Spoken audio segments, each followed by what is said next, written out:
Hello everyone, welcome to the channel. Hope you all are well. I am Aryan, friend and mentor of thousands of commerce students like you.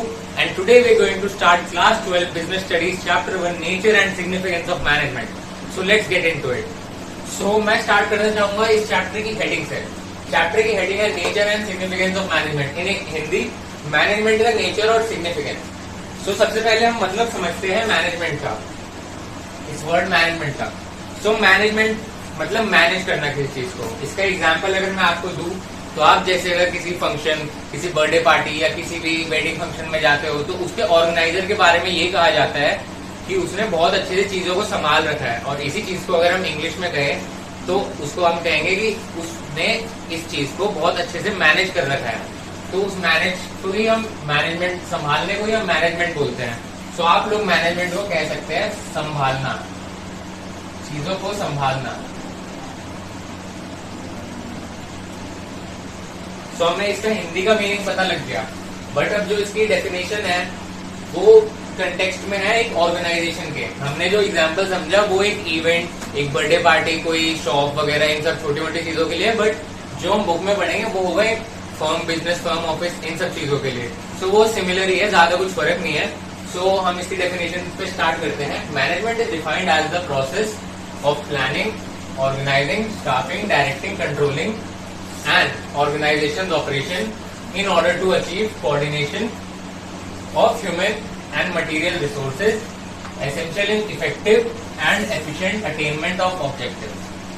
So इस definition में मैं आपको part में explain करता हूँ. ये definition आपकी book में दी गई है. Management is defined as the process of planning, organising, staffing, directing, controlling. तो ये जो 5 चीजें है ना, ये 5 चीजें मैनेजमेंट के फंक्शंस है जो आप आगे के 5 चैप्टर्स में पढ़ेंगे. सो प्लानिंग का मतलब होता है deciding in advance what to do and how to do. मतलब कि हम पहले से डिसाइड कर ले हम कि हमें क्या करना है, हम अपने ऑब्जेक्टिव्स बना ले, गोल बना ले, और कैसे करना है, हाउ टू डू, कि उसके जो स्टेप्स, उसका प्रोसेस हमें कैसे करना है. तो ये प्लानिंग होता है. ऑर्गेनाइजेशन, सब चीजों को ऑर्गेनाइज करके रखना. जैसे ऑफिस में हर चीज एक ऑर्गेनाइज मैनर में रहनी चाहिए.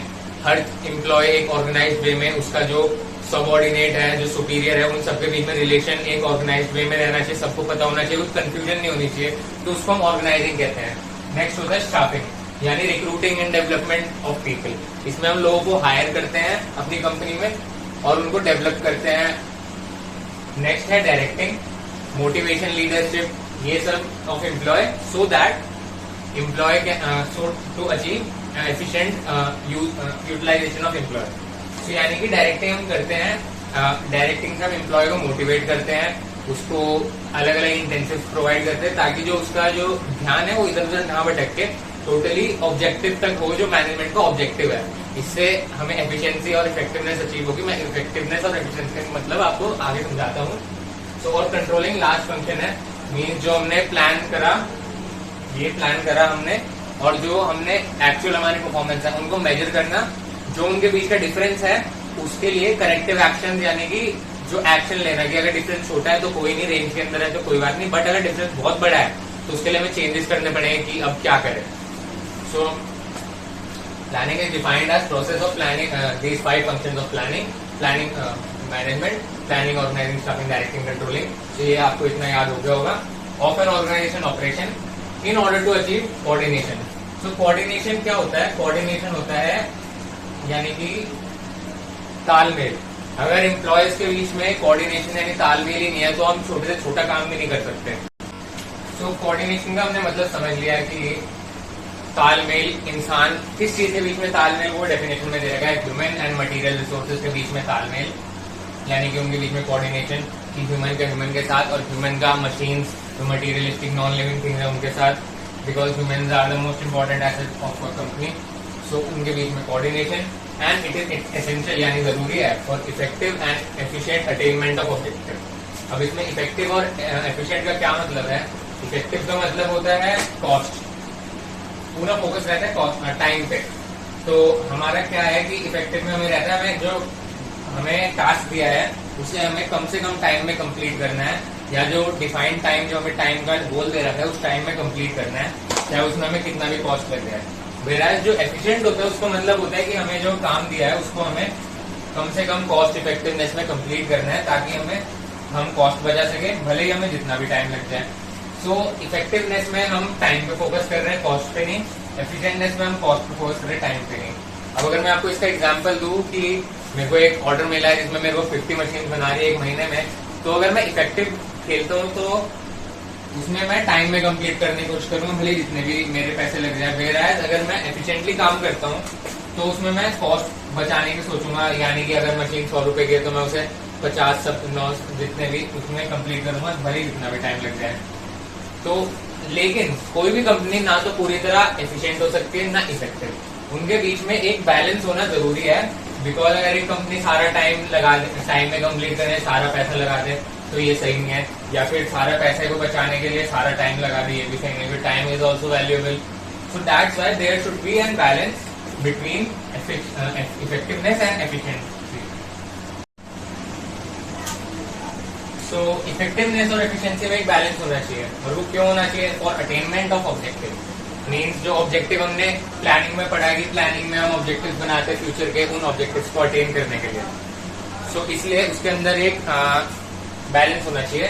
सो ये डेफिनेशन बहुत इजी है, अगर आप इसको याद करो। That management is the process of planning, organising, directing, staffing, directing and controlling of an organisation operation to achieve coordination in human and material resources for effective and efficient attainment of objective. अभी मैंने खुद याद कर ली। सो मतलब ये समझ के पढ़ोगे तो आपको आसानी से याद हो जाएगी, और अगर आपको ये याद नहीं करनी तो उसके लिए एक इजी डेफिनेशन है, management is the art of getting things done by the people. ये आर्ट वर्ड को आप हाईलाइट कर लो कि आर्ट का मतलब कला, मैनेजमेंट एक कला है लोगों से काम निकलवाने की, getting things done by the people. So अगर आपको ये डेफिनेशन याद हो जाती है तो बहुत अच्छी बात है, नहीं होती तो ये भी, इसमें भी कोई खराबी नहीं है। सो इसके बाद हम जंप करते हैं नेचर की तरफ। नेचर का क्या मीनिंग? सो अब हम पढ़ेंगे कि नेचर का क्या मीनिंग है चैप्टर के नेम में। तो नेचर का जो हिंदी में मतलब होता है स्वभाव। जैसे इंसानों का नेचर होता है, जैसे कोई हैप्पी नेचर का, सैड नेचर का, एंग्री नेचर का। सो अलग अलग नेचर्स होते हैं। तो वैसे ही जो बुकिश लैंग्वेज की जो बुकिश टर्म्स है उनके कुछ नेचर्स होते हैं, जैसे कि आर्ट, साइंस, प्रोफेशन। सो अब हम पढ़ते हैं nature of management. So first of all management as an art. So इसमें जो फर्स्ट हम सब में अलग अलग कंडीशन पढ़ेंगे। 3 कंडीशन आर्ट में, 3 कंडीशन साइंस में, 5 कंडीशन प्रोफेशन में। कि ये कंडीशन, ये प्रोफेशन मैच करता है, आर्ट मैच करता है, बट क्या मैनेजमेंट करती है? सो लेट्स चेक करते हैं कि क्या वो करती है। कि सबसे पहले है कि existence of theoretical knowledge. Means theory यानी बुकिश नॉलेज की एग्जिस्टेंस यानी होना, बुकिश लैंग्वेज इस दुनिया में होना। तो हाँ, मैनेजमेंट की बुकिश लैंग्वेज इस दुनिया में है, बुकिश मटेरियल अवेलेबल है, जिस बुक से आप पढ़ रहे हो वो इसका एक बहुत बड़ा एग्जांपल है। सो ये कंडीशन सेटिस्फाई होगी। सेकंड कंडीशन है पर्सनलाइज्ड एप्लीकेशन। आर्ट में क्या होता है ना कि जैसे अगर 100 लोग सेम स्केचिंग मान लो, अगर किसी चीज का स्केच बना रहे हैं ना तो 100 लोग अलग अलग तरीकों से बनाएंगे। ये नहीं कि सारे लोग एक जैसा स्केच बना लें, कोई डार्क होगा, कोई थोड़ा लाइट होगा, मीडियम होगा, अलग अलग एक्सपोजर्स होंगे। सो वैसे ही जो मैनेजमेंट होती है ना, वो भी अगर 100 लोग मैनेजमेंट कर रहे हैं ना तो वो अलग अलग तरीके से करेंगे। ये नहीं कि इंडिया का जो मैनेजर है वही अमेरिका का मैनेजर भी करेगा, या इनफैक्ट अगर इंडिया का भी एग्जांपल ले तो इंडिया में भी जो लाख करोड़ों मैनेजर्स है ना वो भी डिफरेंट टाइप से मैनेज करेंगे, जो उनकी पर्सनलाइज वे होगी, जो उनका नेचर होगा उस हिसाब से। सो वैसे ही personalise application management personalise application को सेटिस्फाई करती है, तो ये करेक्ट कर देते हैं। Based on practice and creativity. आपको पता ही है कि आर्ट को सीखने के लिए प्रैक्टिस बहुत ज्यादा जरूरी है और क्रिएटिविटी आपके अंदर होनी चाहिए। प्रैक्टिस तो इनफैक्ट छोटी से छोटी चीज को सीख करने के लिए होनी चाहिए। अगर आप प्रैक्टिस नहीं करेंगे तो आप कुछ नहीं कर सकते। There is no substitute for practice. So practice यानी कि किसी चीज के लिए उस पर मेहनत करना, एंड क्रिएटिविटी मतलब इमेजिनेशन होनी चाहिए एक अपनी अलग। सो आर्ट में तो आपको पता है ये सब होता है, बट जो मैनेजमेंट है ना उसमें हमें प्रैक्टिस चाहिए होती है। आप सोचो कैसी प्रैक्टिस। सो मैनेजर कोई ऐसे तो है नहीं कि एक दिन में मैनेजर बन जाए।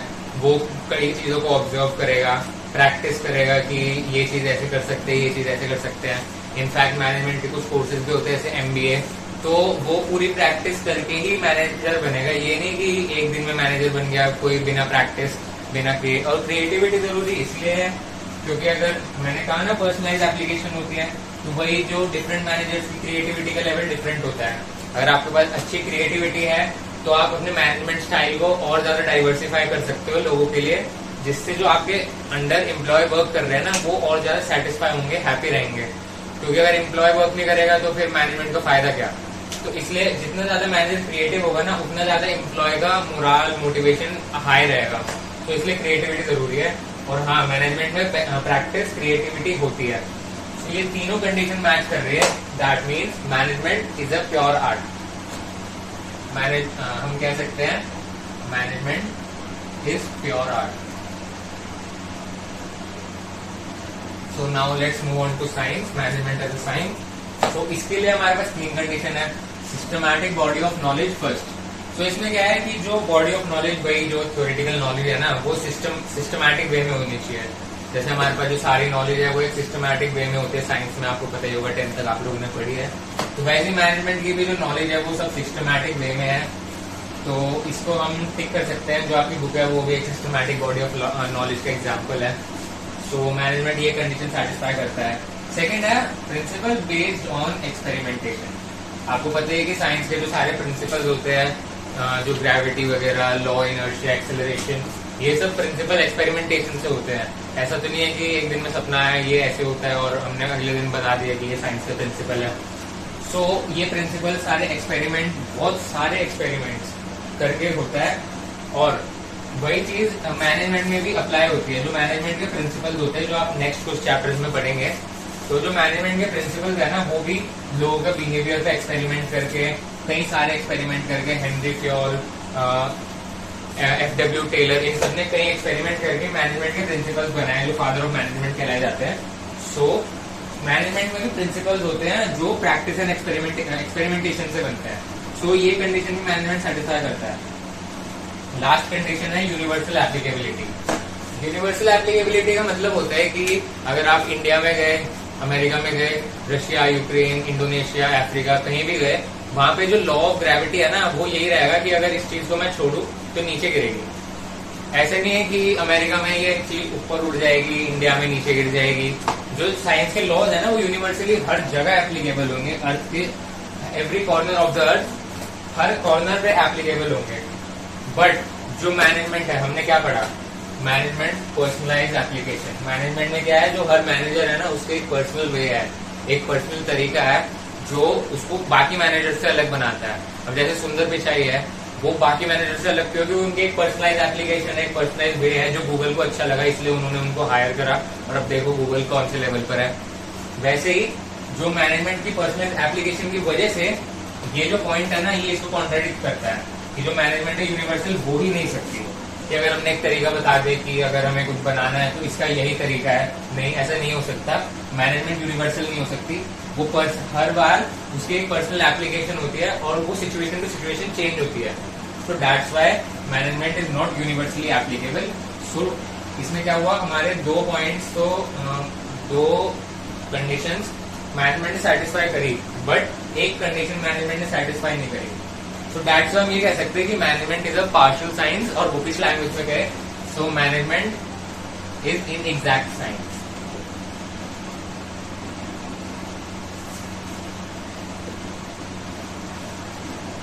Management is in exact science. In exact यानी पूरा साइंस भी नहीं है लेकिन साइंस है भी। तो इसका ये मतलब हुआ। सो अब हम अपने लास्ट टॉपिक पे चलते हैं जो कि है मीन्स नेचर ऑफ मैनेजमेंट का last topic, management as a profession.